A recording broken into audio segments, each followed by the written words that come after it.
আমি সবসময়ই বলি, মানে সেনাপতি এখানে বোধহয় আমরা সবাই।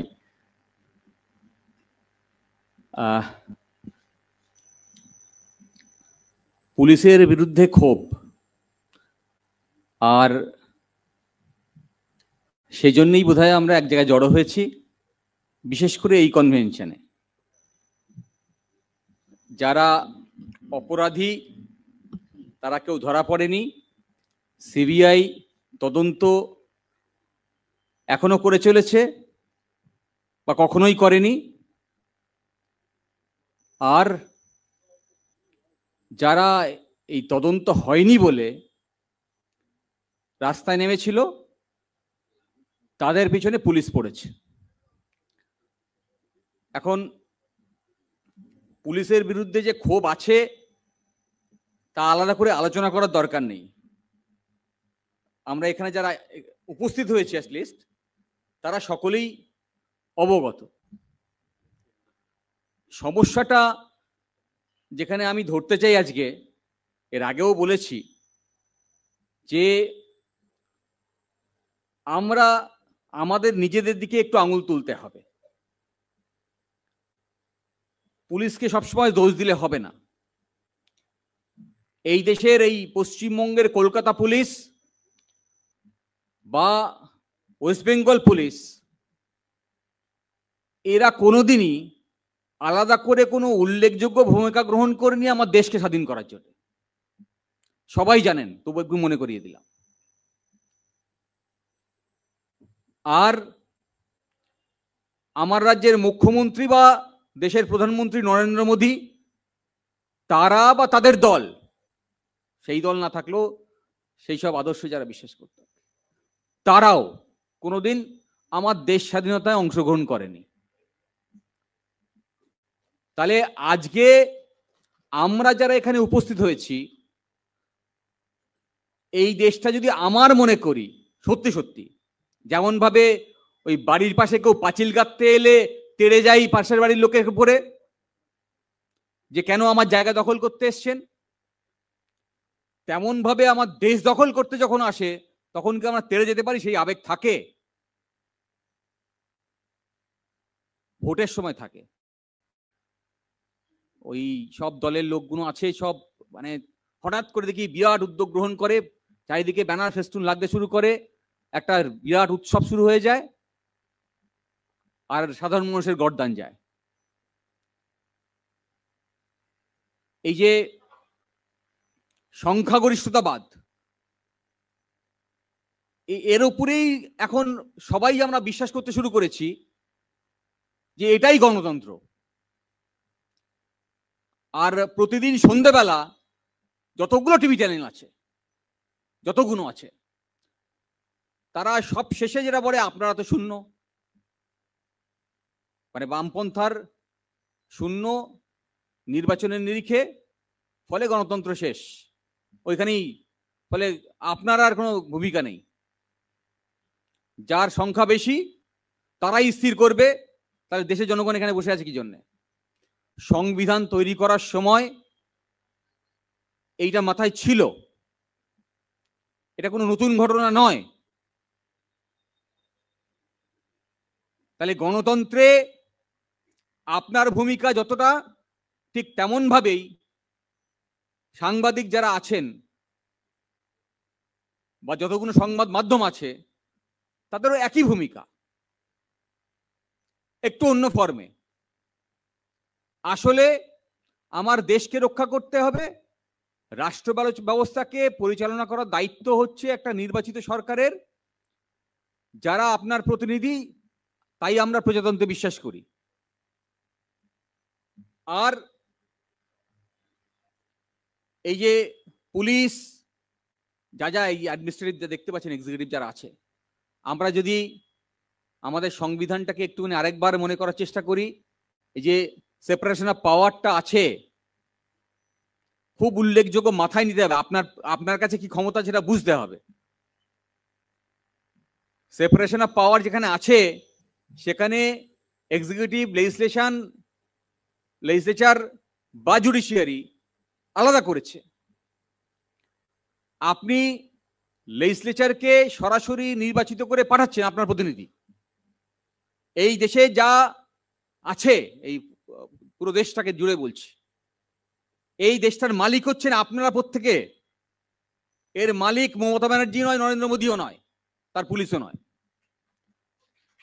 তাহলে এই দেশটার মালিক যদি আপনি হন, আর যারা দেশটার মালিক আপনাকে বানিয়েছে তাদের প্রতি যদি আপনার ন্যূনতম সম্মান থাকে, সেটা আশফাকুল্লাহ খানও হতে পারে বা ভগৎ সিংও হতে পারে বা নেতাজি সুভাষ হতে পারে বা মহাত্মা গান্ধীও হতে পারে, যেই হোক, তাদের প্রতি যদি ন্যূনতম সম্মান থাকে, তাহলে আপনার কিছু দায় বর্তায়।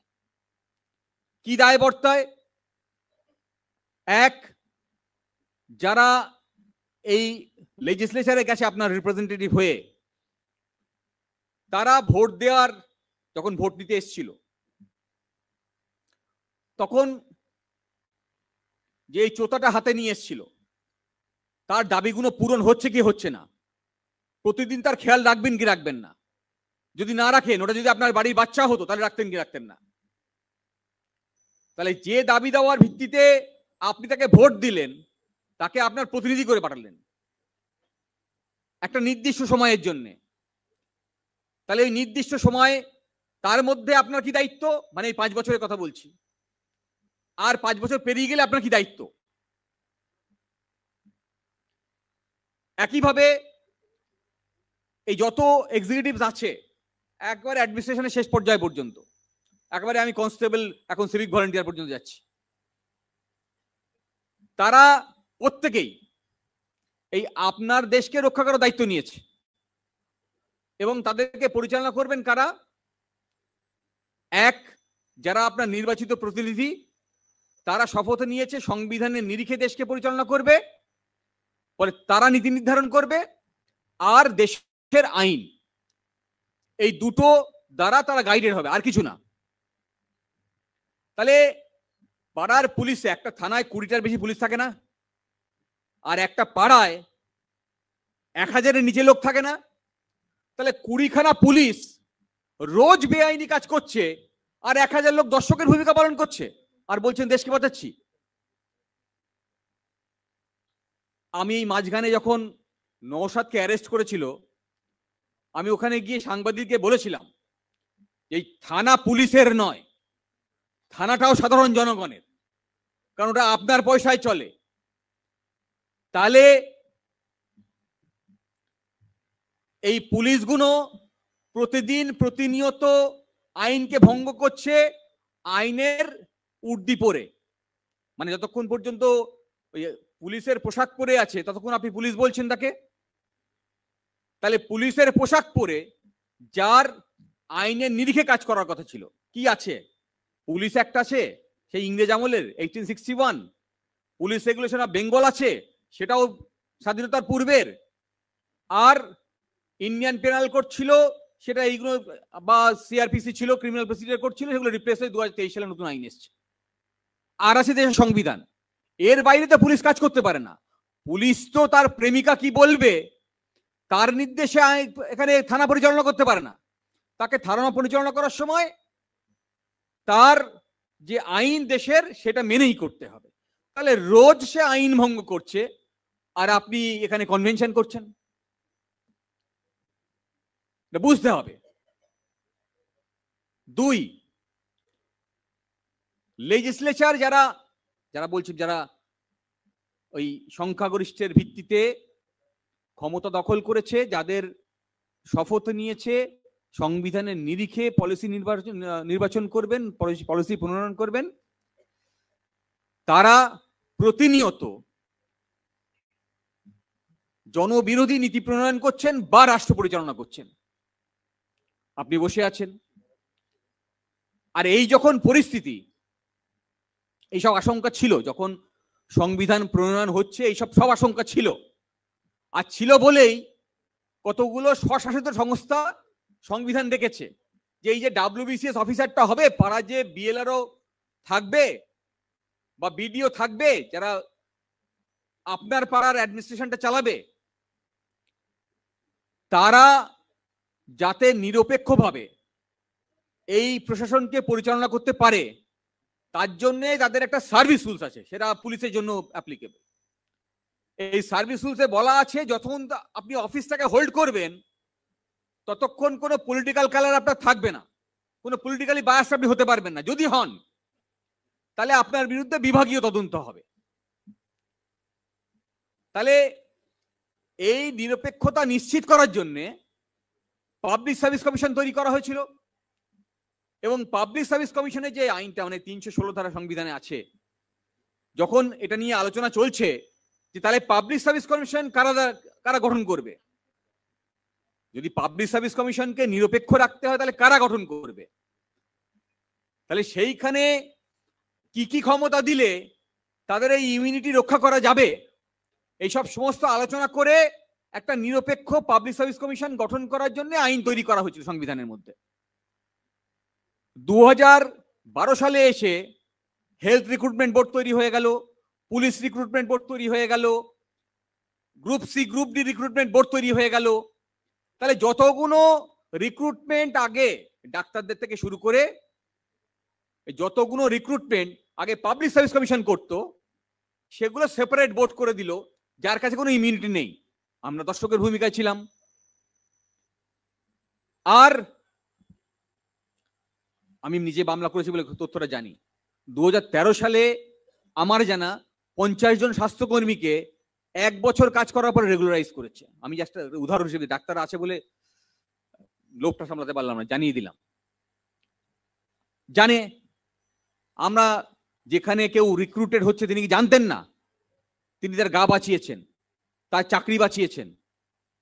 আর একজন চাকরিরত অবস্থায় তার হসপিটালে ধর্ষিত হয়েছে। তাহলে আপনি আপনার চাকরি বাঁচিয়েছেন, তার পরিণতিতে একজন আমার বোনকে আমি হারিয়েছি, দোষটা নিজের ঘাড়ে নিতে হবে, পুলিশকে দিলে হবে না। পুলিশকে তো দেবো, ধরবো পুলিশকে নিশ্চয়ই, আমরা তার দায়িত্ব ছিল, আমরা বলছি, আলোচনা করছি আমরা, কিন্তু আমরা কোথায় আছি? গণতন্ত্রে এই যেটা বলছিলাম সংখ্যাগরিষ্ঠতাবাদ, এই ধারণার মধ্যে আমরা কি এর ঊর্ধ্বে উঠতে পেরেছি যারা এখানে বসে আছি? আমরা প্রতি মুহূর্তে যখনই লড়াই করতে যাচ্ছি, তাই তো এই লড়াইটাকে এইভাবে নিতে হবে, নাহলে এবারে নির্বাচন তার ফল পড়বে না। আমাদের মাথায় কারণ নেই যে দেশটাকে বাঁচাতে হবে, আমার সংবিধানটাকে বাঁচাতে হবে, ভগৎ সিংকে সম্মানটা জানাতে হবে, এই ধারণাটা আমাদের কারোর মধ্যে নেই। প্রত্যেকে আমরা ওই কবে আসবে 5 বছর, সেই ভোটটাকে কেন্দ্র করে সমস্ত কিছু করছি। দেশ বাঁচানো সম্ভব নয় এরকম ভাবে। তার কারণ গণতন্ত্র মানে শুধু ভোট নয়, লটারি করেও কাউকে নির্বাচিত করা যায়, কাউকে সিলেক্ট করা যায়। সে হতে পারে একজন রিক্সা ড্রাইভার, রিক্সা চালক, সে হতে পারে দেশের প্রধানমন্ত্রী, হয়েছে তো এরকম উদাহরণ ইতিহাসে হয়েছে। তাহলে আমাদেরকে যদি দেশকে বাঁচাতে হয়, দেশের গণতন্ত্রকে বাঁচাতে হয়, তাহলে সবার আগে আমাকে ভাবতে হবে গণতন্ত্র বাঁচাতে গেলে সবার আগে যেটা প্রয়োজন, যারা বামপন্থীরা সবার আগে মনে করে, প্রগতিশীল ভাবনার মানুষরা মনে করে যে আমার একটা রিজন চাই, একটা লজিক চাই, যে কেন এই সিদ্ধান্ত এই রাষ্ট্র ব্যবস্থা নিল, কেন পুলিশ এই কাজটা করছে। এই রিজনটাকে যতক্ষণ না পর্যন্ত আমি স্যাটিসফাই করতে পারবো, যতক্ষণ না পর্যন্ত ওই কারণগুলো অপসারণ করতে পারবো, ততক্ষণ পর্যন্ত আমার এই সংবিধানকে রক্ষা করতে পারি না। আর পারি না বলেই পাবলিক সার্ভিস কমিশন উঠে গেছে। নির্বাচনের কথা বলছি আমরা গত নির্বাচনেও পঞ্চায়েতে কলকাতা হাইকোর্টে মামলা করেছি। নির্বাচনের আগে কলকাতা হাইকোর্ট নির্দেশ দিয়েছে যে প্রতিটি বুথে বুথে সিসিটিভি ফুটেজ ইনস্টল করতে হবে, প্রত্যেকটা বুথে কেন্দ্রীয় বাহিনী থাকবে। আর তারপরেও আমরা জানি যে কত বৃহৎ অংশের বুথে ভোটই হয়নি, কারণ আমি মামলা করেছি, আমি জানি। আজিজুল হক মারা গেছেন, কিন্তু তার কথাগুলো এখনো কানে বাজছে। মিনাখায় একটা ওই গ্রামের আলোচনা সময় সিলিকোসিস নিয়ে আমরা যেতাম, ওখানে সিলিকোসিস একটা রোগ, ডাক্তারবাবুরা জানেন, যারা পাথর খাদানে কাজ করতে যান ওই সিলিকা ডাস্ট ইনহেল করেন, তারপরে ফাইব্রোসিস হয়, শ্বাস প্রশ্বাস নিতে পারেন না, মারা যান। 20-22 বছরের, 23 বছরের, 30 বছরের ছেলে সব মারা যায়। এমন পরিবারও জানি তার পরিবারের সব ছেলে মারা গেছে। এইরকম একটা মিটিং এ উনি আমাকে, আমি বলছেন যে এরকম আমরা মামলা করছি, বলে তোরা কিচ্ছু করতে পারবি না, কোর্ট অর্ডার দেবে, সেই অর্ডার রূপায়ণ করবে কে? সেই তো আবার এক্সিকিউটিভ, মানে আবার পুলিশের কাছেই আসতে হবে তো আমাকে। ধরুন পুলিশকে একটা নির্দেশ দিয়েছে যে এইখানটা শান্তি শৃঙ্খলা, আপনার তো পুলিশের কাছে গ্রিভান্স ছিল যে আমাকে এখানে পুলিশ র্যালি করতে দিচ্ছে না, তার গ্রিভান্স নিয়ে আপনি কোথায় গেলেন? আদালতে গেলেন। আদালত বললো পুলিশকে, এই তুমি র্যালি করতে দাও, আর যাতে আইন শৃঙ্খলা রক্ষা করা যায় তার ব্যবস্থা করো। তাহলে সেই আদালতকে পুলিশকেই নির্দেশ দিতে হচ্ছে এটা করো, এটাই আমাদের ব্যবস্থাপনা। তাহলে আদালত নির্দেশ দিলে সেই নির্দেশ রূপায়ণ না করলে আপনি কন্টেম্প করবেন, ওই বিচার চলতে থাকবে, মানুষের বিচার হবে না, অধিকার আপনি পাবেন না, পুলিশ আপনার অধিকার এনে দেবে না, এই ব্যাপারে নিশ্চিত থাকুন। সেদিন আজিজুল হক বলেছিলেন এরকম ভাবে মানতে পারেনি যদি আজকে না পুলিশের, আমি বলছি দ্রোহের কার্নিভাল আমাদের সবার মনে আছে। সেদিন তার আগের দিন, আমি যদি ভুল না করি, আমি এখানে ধৃতিমানকে দেখতে পাচ্ছি, ও আমাকে সবসময় ইন্সপায়ার করে। আমাকে আগের দিন মৌলালির মিটিং এ বললাম প্রোগ্রাম হবে, কোর্টের পারমিশন দরকার নেই, আপনারা করুন, তবে দেখা যাবে। আমি বক্তৃতা দিতে বলেছিলাম, ঘুম থেকে উঠে সকালবেলা হোয়াটসঅ্যাপে দেখি একটা অর্ডার এসছে, 144 ঘোষণা করেছে। আমি তখন নিজেই ভাবতে শুরু করলাম, আমি তো এতগুলোকে কথা দিয়ে এসছি, কি করব? এত সকালে কাউকে তো ফোন করতেও পারছি না। সঙ্গে সঙ্গে চিঠি করে মামলা রেডি করতে শুরু করলাম। মামলা রেডি করার পরে সবাইকে ফোন করলাম যে একটা মামলা করতে হবে, না উপায় নেই। তারপরে ঘটনা সবই আপনারা জানেন, আদালত নির্দেশ দিল, সেই কার্নিভাল হলো। আর তার সঙ্গে এখন আমরা কি দেখতে পাচ্ছি, ওই কার্নিভালের দিন ওই অর্ডারের উল্লেখ করেই পুলিশ আমাদের নামেই এফআইআর করেছে। তাহলে আজিজুল হক সত্যি হলো তো? তাহলে আমি যে কথা বলার চেষ্টা করছি যে আসলে পুরো ব্যবস্থাপনাকে ঠিকই রাখতে হবে, তার জন্য রিজন লাগবে, লজিক লাগবে, যা আমার সংবিধানে আছে, যা আমাকে রোজ জাস্টিফাই করতে হবে, নিজেকে জাস্টিফাই করতে হবে। তাহলে এইখানে দাঁড়িয়ে আছি আমরা, যেখানে নির্বাচন কমিশন আদালতের নির্দেশের পরও কোনো নির্বাচন নিরপেক্ষভাবে করতে পারছে না বিগত কয়েক বছর ধরে। এখন আবার ওই ইন্টেন্সিভ রিভিশন চলছে। আচ্ছা, ইন্টেন্সিভ রিভিশন চলছে, সব থেকে আতঙ্কে থাকার কথা কাদের? যারা ক্ষমতায় আছে, কারণ নির্বাচন কমিশন নির্বাচন করবে, ক্ষমতায় যারা আছে তারা ক্ষমতা থেকে যাতে সরে যেতে হয়, এরকম একটা ভয় থাকবে তাদের মধ্যে। নির্বাচন কমিশন সিদ্ধান্ত নিচ্ছে, তাকে সমর্থন জানাচ্ছে বিজেপি, আর বিরোধিতা করছে কংগ্রেস বা অন্যান্য দলগুলো। তাহলে বুঝতেই পারেন যে নির্বাচন কমিশনের সঙ্গে শাসক দলের একটা বোঝাপড়া হয়েছে। তাহলে যে সংবিধানে আমার নির্বাচন কমিশনকে নিরপেক্ষ ঘোষণা করেছে, তাকে ইমিউনিটি দিয়েছে, সেই নির্বাচন কমিশন নিরপেক্ষভাবে নির্বাচন করতে পারছে না, তার করছে না, আর করছে না আদালতের নির্দেশের পরও। এই আদালতের নির্দেশ ভঙ্গ করার জন্য পঞ্চায়েত ইলেকশনকে কেন্দ্র করে অলরেডি কন্টেম্পট আমরা ফাইল করেছি। সেই কন্টেম্পটে রুল জারি হয়েছে, তাতে হলো কি, আদালতে ওরা হলফনামা জারি ফাইল করবে, শুনানি চলতে থাকবে, এইরকম আরো 5 বছর কেটে যাবে। আপনারা পড়বেন জাস্টিস ডিলেড, জাস্টিস ডিনায়েড। আলটিমেটলি সমাধান কোথায়? সমাধান তো নেই। তাহলে প্রতিদিন আমরা এই সমাধান খোঁজার চেষ্টা না করার জন্য আমরা আসলে ওই ক্ষুদিরাম বোস থেকে শুরু করে সূর্য সেন পর্যন্ত বা তারপরে যারা আছেন সকলকে প্রতিদিন আমরা অসম্মান করছি। যে ভগৎ সিং বলেছিলেন যে আমার জন্য কি বাবার বিরুদ্ধে ক্ষোভ প্রকাশ করছেন। তিনি আইনি সহায়তা ব্যবস্থা করছেন, তার বাবার বিরুদ্ধে ক্ষোভ প্রকাশ করছেন, আর আদালতকে বেছে নিচ্ছেন রাজনৈতিক মঞ্চ হিসেবে। সেই দেশের নাগরিক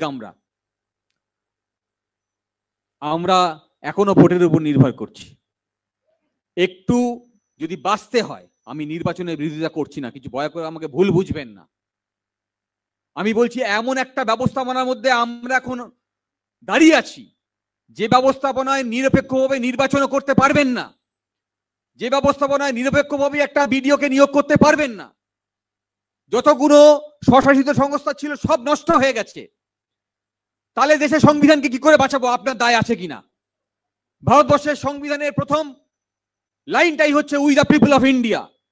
আমরা প্রতিদিন লড়াই করছি নিজেদের মধ্যে, গীতা আগে না কুরআন আগে তাই নিয়ে, হিন্দু আগে না মুসলিম আগে তাই নিয়ে। কজন আমরা সকালবেলা উঠে নামাজের পাশাপাশি, মন্দিরে যাওয়ার পাশাপাশি সংবিধানের প্রিএম্বেলটা পড়ি? কতদিন আমরা বাড়ির যে দলিলটা আছে, যে দলিলের বিনিময়ে বাড়ি যেখানে বাস করছি, তাকে যেভাবে রক্ষা করার চেষ্টা করি সেভাবে দেশের সংবিধানকে রক্ষা করার কথা ভেবেছি? প্রত্যেকের কাছে উত্তর হচ্ছে না, করিনি।